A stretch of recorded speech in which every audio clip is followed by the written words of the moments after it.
So guys, আমি এখন আছি আমাদের নতুন বাড়িতে। আর সকালে একটি বড় কাণ্ড ঘটে গিয়েছে, যেটা হলো আমাদের যে স্টোর রুম আছে, আর স্টোর রুমের মধ্যে আমি যে আমার ছোট সাইকেলটা রেখেছিলাম, সেই সাইকেলের মধ্যে দেখছি একটা অনেক বড় সাপ ঢুকে গিয়েছে। তো সাপটাকে তখনই তাড়াতাড়ি করে বার করে তাড়িয়ে দেওয়া হয়েছে। আর সকালে আমার টিউশন ছিল বলে আমার ব্লগটা কন্টিনিউ করা হয়নি, আমি জাস্ট ভিডিওটা তুলে রেখেছিলাম। তো তোমরা এখন দেখো সাপটা কতটা বড়। সো গাইস, দেখো সাপটা এই চাকাটার ফাঁকে লুকিয়ে রয়েছে, আর অনেক চেষ্টার পরে সাপটাকে বাইরে নিয়ে আসা হলো।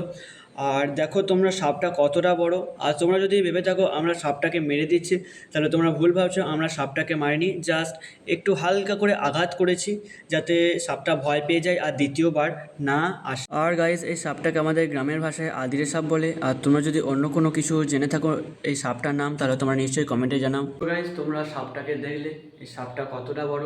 তো এই সাপটাতে ভয় পাওয়ার কিছু নেই, কারণ সাপটার মধ্যে কোনো বিষ নেই, তো অতটা ভয়েরও কিছু নেই। কিন্তু সাপটা যেহেতু অনেকটা বড়, সেই জন্য দেখলেই ভয় লাগে।